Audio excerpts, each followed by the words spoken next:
بسم الله الرحمن الرحیم. در این ویدیو ما درباره استرینگ میخوانیم که استرینگ چی میباشد و چرا با آن نیاز داریم در زبان سی و همچنان چندین مثال را در IDE کار میکنیم. What is a string in C؟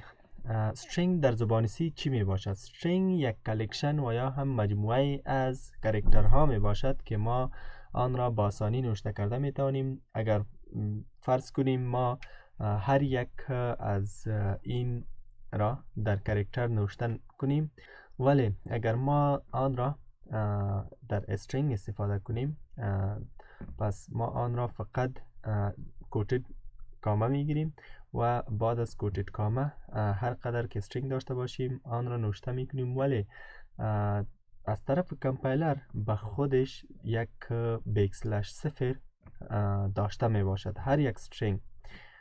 به این معنی که وقتی ما می بینیم که یک استرینگ ما 1 2 3 4 ما فقط می گیریم 0، ولی آن 4 نمی باشد، همراه آن کاراکتر 5 گرفته می شود.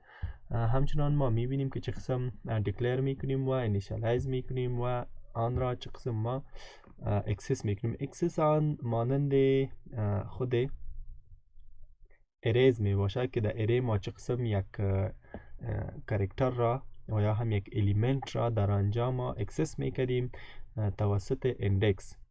پس اینجا هم ما می توانیم توسط اندکس هر یک قیمت را خواسته باشیم ما اندیویدوال و یا هم به ترتیب جداگانه آن را ما اکسس کرده می توانیم.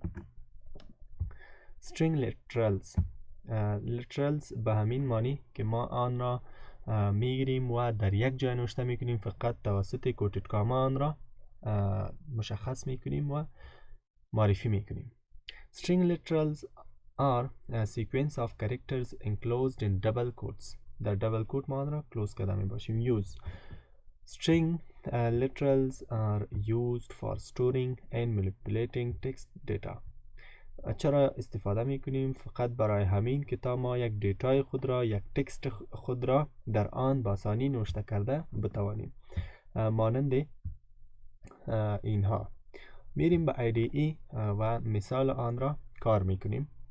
اینجا شروع میکنیم با یکی از تمپلیت ساده زبان سی که ما در آن پروگرام نوشته میکنیم. پس ما هر دو طریقه را برایتان نوشته میکنیم. اول طریقه ای که باید ما سینگل کامه را و یا سینگل کوت را استفاده میکنیم. پس برای آن ما یک کاراکتر میگیریم، بعد از کاراکتر یک اسم گذاری میکنیم، مثلا مسیج، و بعد از آن ما مشخص میکنیم. ما میتونیم مشخص کنیم و یا هم نکنیم. پس در اینجا مثلا ما مشخص میکنیم که 50 تا استرینگ باید داشته باشیم و با کرلی بریکت شروع میکنیم. دیتای اول مثلا ما یک مسیج نوشته کرده می باشم هلو و بعد از هر یک کاراکتر ما کامه داشته می باشیم. پس به همین ترتیب ما بعد از اچ ای و باز ال بازم ال و بجای نقطه باید ما کامه داشته باشیم. هلو در آخر او داشته می باشیم و چون گفتم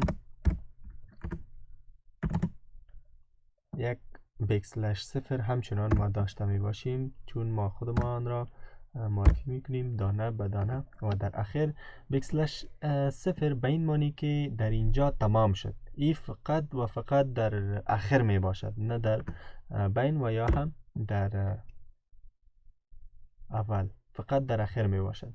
پس وقتی که ما بیاییم آن را پرینت کنیم،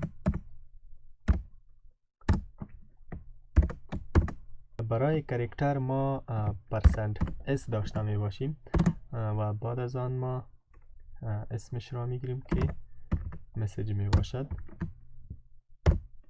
و بعد از مکمل کردن ما کد خود را رن می کنیم. باید متوجه باشید که این رن نمی شود.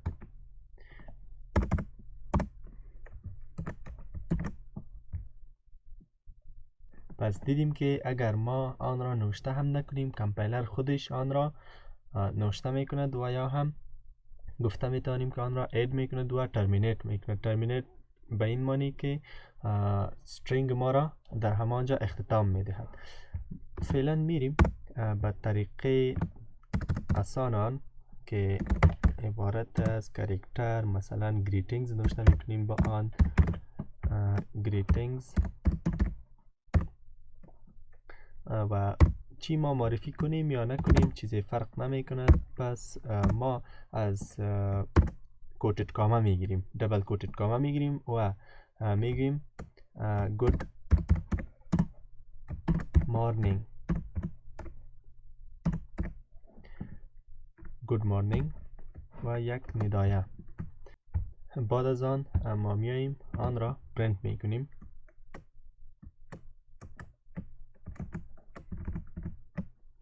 و برای پرینت کردن باز هم ما اس داریم و اینجا از گریتینگز استفاده میکنیم.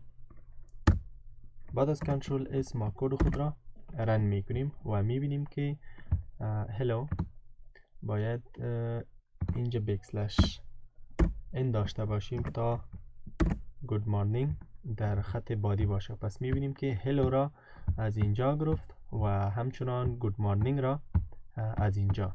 پس این بود درس امروزی ما. تا بعد، خدا نگهدار.